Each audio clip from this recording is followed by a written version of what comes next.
C'est quoi la reconquête nationale? La reconquête nationale, c'est d'abord la reconquête politique. Le pouvoir, c'est vous, le peuple français, qui devez l'exercer. Aujourd'hui, le pouvoir politique est confisqué par une classe politique qui s'est professionnalisée et qui refuse catégoriquement de vous rendre le pouvoir et de vous écouter. Eh bien, cette classe politique, avant de vous demander de changer à vous, Français, c'est elle qui doit changer de fond en comble. La reconquête politique, c'est renouveler la classe politique française. La reconquête politique, c'est mettre fin définitivement au cumul des mandats en France. On ne peut pas accepter qu'un maire soit en même temps député ou sénateur, ou président d'un conseil départemental, ou président d'un conseil régional. Vous avez le droit à des élus qui sont élus à 100%. Et quand j'entends certains, dans ma propre famille politique, promettre qu'ils reviendront sur le cumul des mandats, faire passer en douce, ça vous a peut-être échappé, mais cet été, on a fait passer en douce, comme ça, en catimini, une proposition de loi pour rétablir le cumul des mandats, pour acheter le soutien des sénateurs et des députés contre le peuple français. Eh bien moi, je mettrai fin définitivement au cumul des mandats dans notre pays pour vous rendre le pouvoir à vous. Je limiterai le nombre de mandats dans le temps des députés et des sénateurs. 3 mandats pour un député, 3 mandats pour un sénateur, pas un de plus, et après on renouvelle la classe politique française et on fait de la place à tous ces jeunes qui sont ici et qui aspirent eux aussi à diriger le pays. La France est dirigée par des technocrates depuis une trentaine d'années. Ils ont pris le pouvoir sur la classe politique et ils exercent toutes les fonctions politiques. C'est pas compliqué. Vous êtes haut fonctionnaire, vous êtes énarque. J'en sais quelque chose, j'ai été haut fonctionnaire il y a très très longtemps, avant que je ne démissionne de la fonction publique. C'est pas compliqué de faire la vie politique quand on est haut fonctionnaire. Vous vous faites élire, mais vous gardez votre poste de fonctionnaire au cas où les choses tourneraient mal. Vous gardez votre emploi à vie, vous gardez votre statut, la possibilité de retrouver un bon traitement, un bon salaire, une voiture, un chauffeur, une belle fonction, un beau titre, une belle retraite. Bah forcément, comme vous avez cet avantage-là, la vie politique française est trustée aujourd'hui par les énarques et par les hauts fonctionnaires. Je propose qu'on oblige tous les hauts fonctionnaires qui font de la politique à démissionner de la fonction publique lorsqu'ils sont élus de la République. C'est ça la reconquête politique, c'est vous rendre le pouvoir. Alors comme je me doute bien qu'il n'y a pas un député ou pas un sénateur qui votera ce que je vous propose, sauf peut-être Philippe et Laure, eh bien si je suis élu président de la République, en juin 2017, je vous consulterai par référendum sur le renouvellement de la classe politique française. C'est vous qui déciderez. La reconquête nationale que je vous propose, c'est une reconquête de l'autorité de l'État. Nous avons aujourd'hui un État qui est faible. Et quand on voit la menace à laquelle nous sommes confrontés, dont vous m'avez tous parlé cet été, je connais vos inquiétudes face au terrorisme.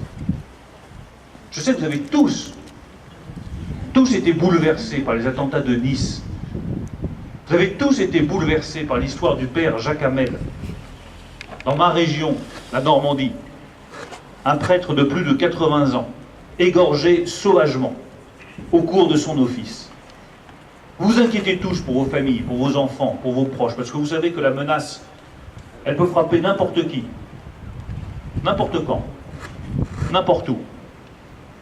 Et ce que vous attendez du prochain chef de l'État, c'est qu'il rétablisse l'autorité de l'État pour vous assurer votre protection. On a réduit les effectifs de police depuis des années. C'était une erreur. On a réduit le budget des armées et on ne leur a pas donné les équipements nécessaires pour nous protéger. C'était une erreur.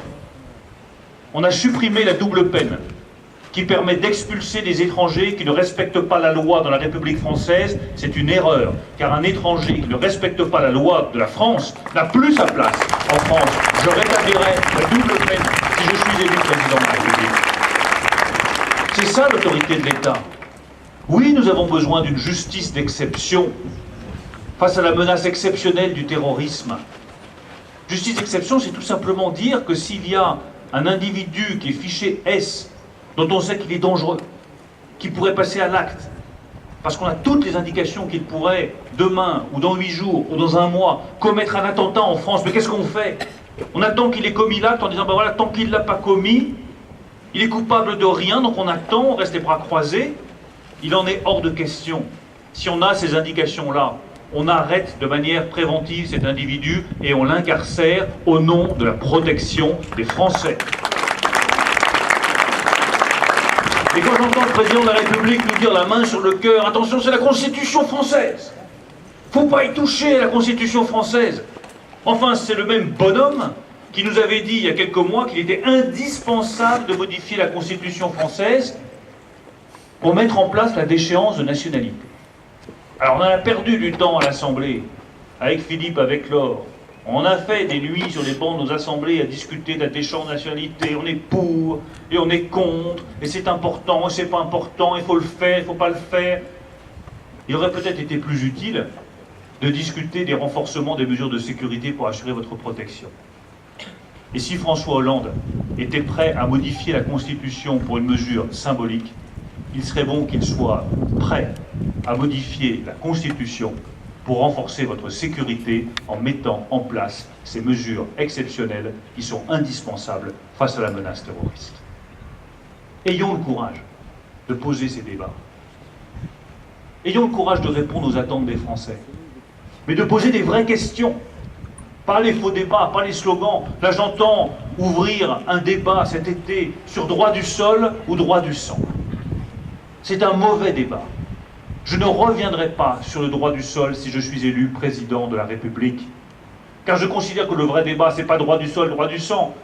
Je vous fais déjà le dessin. On va discuter pendant des mois et on va s'écharper de manière totalement théologique sur l'origine du droit du sol et l'origine du droit du sang. Est-ce que la République c'est le droit du sol? Est-ce que c'est le droit du sang? Est-ce que votre protection sera renforcée? Non. La seule vraie réponse, je le redis, c'est qu'un individu, citoyen, étranger, qui n'a pas respecté la loi de la France, n'a plus sa place en France et doit être expulsé immédiatement de la France. La vraie réponse n'est pas le droit du sol, le droit du sang, c'est le rétablissement de la double peine.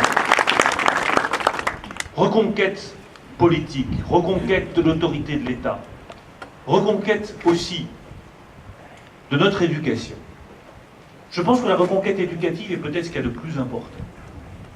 Je pense que la vraie défaite française, c'est cette défaite éducative.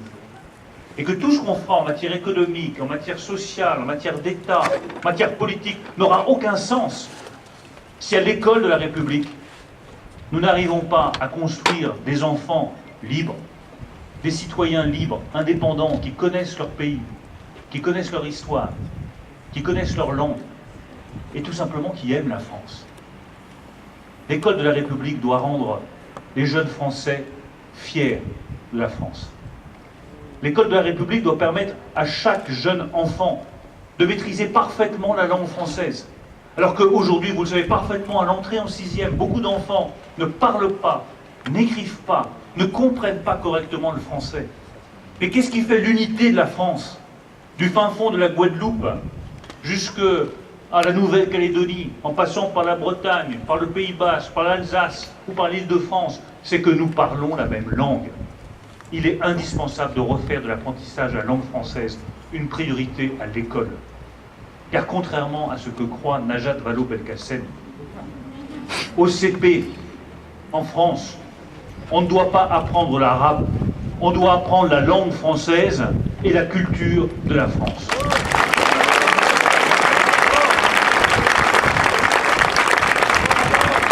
Et c'est cette dernière reconquête dont je veux vous parler parce qu'elle est peut-être la plus importante, la reconquête culturelle. La reconquête culturelle, c'est tout simplement réaffirmer ce que nous sommes comme Français. Nous avons une culture, une histoire, une mémoire, un art de vivre, une conception de la société. Regardez, le fait qu'on soit tous ici en train de discuter à table, avec un pique-nique, librement, spontanément, et c'est ça la France. Le fait que notre débat soit un débat politique, et pas un débat théologique ou religieux, c'est ça la France. En France, on a le droit d'avoir des convictions religieuses, mais on les garde pour soi.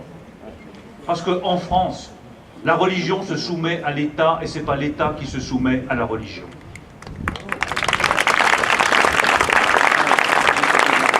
En France, les femmes sont visibles. Et je suis heureux de voir une présence féminine aussi importante aujourd'hui.